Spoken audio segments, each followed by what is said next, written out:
Hey everyone, it's Jennifer Joy, your creativity and life purpose specialist here in the group, and we are working on day 15, making our way through Change Your Life in 30 Days by RHONDA BRITTEN.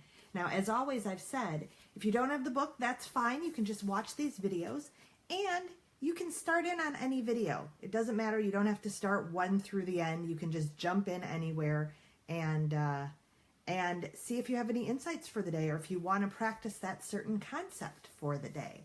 So let me just give you a little look outside my window. Let's see. Okay, so we are April 15th here in Wisconsin, and I mentioned weather a little on a previous video, and we have quite a bit of ice and snow today. Oh my goodness. And it sort of ties in with today's topic about trust. Today's topic is called, the chapter is called Trusting Heart. Oh my goodness, where am I? It's called Trusting Heart.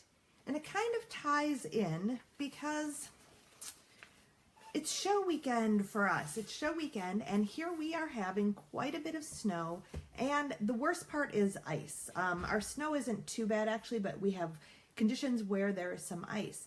So as part of this directing team, we make a decision on whether we're going to have a show today and whether we see if we can get the rights, can we make up this day? Can we do it next week?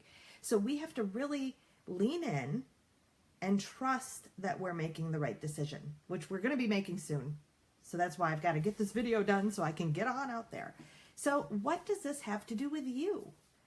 Well, I'm wondering where in your life you're feeling like you aren't trusting yourself. Because in the chapter, Rhonda really talks about how a lot of people are looking to trust other people. They're actually giving their power away, trusting, thinking that other people need to make the decisions for them. Other people need to validate them.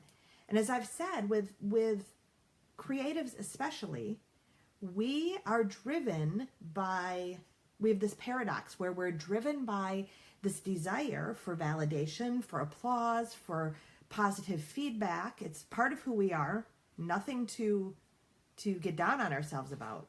And yet, we're scared to death of rejection, right? So we're constantly playing this game, have this internal confidence. We want more confidence. How do we step out there in our power and trust ourselves that we're okay with the rejection? That if something bad comes our way, that we can roll with it. How do we build that trust within ourselves so that we can move out into the world with our business and with our creativity? So Rhonda really talks about how another issue with that is perfectionism. Let me read this little excerpt. A characteristic of a trusting heart is the knowledge that no one is perfect, including you. Therefore, there is no beating up another for his or her failures, or yourself. No punishment to earn back your love. No testing to see if you deserve a second chance. There can be no trust when perfection is your goal. Perfectionism takes away all ability to trust. And I've talked in the past too how creatives tend to have this perfectionist quality where we're always striving to be better, striving to grow, striving to bring more beauty into the world or more of our message into the world. And yet, we have to be okay with not being perfect, with being able to put ourselves out there, again, trusting ourselves, trusting our work enough to be able to put ourselves out there. So this is something that I actually do work on with my clients, and especially with them learning their life purpose through scientific hand analysis and their life lesson and their life theme. It's about going, okay, this is how I'm designed. This is who I am.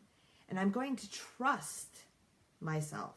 I'm going to trust my design and trust that I have the capabilities of doing whatever I need to do and rolling with whatever I need to roll with. So I ask again, where don't you trust yourself? It might be something very, very practical. I don't trust myself on social media. I don't trust myself with my marketing. I don't trust myself to make that phone call to a gallery. I don't trust myself. I don't feel confident. It feels a little shaky. So I ask you to go back and watch our Stretch, Risk, Die video. I don't recall what day that is. I know it was pretty early on in the series. And what's just a small step you can do that you do maybe have trust in yourself in, or maybe you can remind yourself of that trust and grow it even a little more by being willing to move out of your comfort zone and take that step. Because that's how we build confidence and trust. We have to do it through practice. We do it through practice. So where can you practice trusting yourself more? Maybe the phone call to the gallery is fine, but actually doing the exhibition is too far out there right now. That's fine. Start with the phone call. Start with something that's closer to your comfort zone. All right? And I'm going to give, there are some study questions included with this video, and I'm going to read this excerpt and that sort of, and we'll go through it together because it's sort of an interesting thing to check in with yourself on too. Can you trust yourself to listen to your head, listen to your heart, and think with your head? So think about that more for a moment right now. Do you tend to trust your head more, the intellect and logic, or do you tend to trust your heart more, your feelings, your instincts? Which one do you tend to do more of? And can we bring in just a little bit of the other so that you're using both of those amazing human abilities? Can you trust yourself to follow through on your commitments and promises? And I ask you to yourself and others. I know for me, I used to be very, very good at following through with commitments to others and not so good at following through with commitments to myself. And really, it's about the commitments to myself that build that self-confidence and that trust in myself. That comes first. I'm not saying drop all your responsibilities to everyone else, but it starts with you. Do you trust your intuition, the knower within? And this is a question I ask my clients, usually in one of the first sessions we have, is how do you know something? Deep within, how do you know something is true for you? And let's get in touch more with that, because that can be your guidance system. Learning to trust your own truth is vital to trusting others. I want to count on me. I want to trust that I will take care of myself first and then expand that trust outward. I want to trust my intuition and walk confidently toward my dreams. Another area in this she speaks of is boundaries. You need to be able to have some boundaries and trust that you can follow through on those boundaries. Again, it helps protect you no matter what's happening externally. You're taking care of yourself first. Trust, she says, is a main ingredient to peace of mind.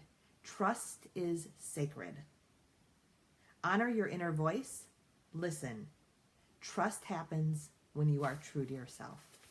So I leave you with that today, day 15, Trusting Heart. And I'd love to hear your comments on where maybe you could trust yourself a little more, or where you're feeling a lack of trust. And if you need help on what step to take, because maybe fear is keeping you, yeah, I know I don't trust myself with my marketing, but I don't know what my next step is. I don't know how to stretch and move outside my comfort zone because there's too much doubt.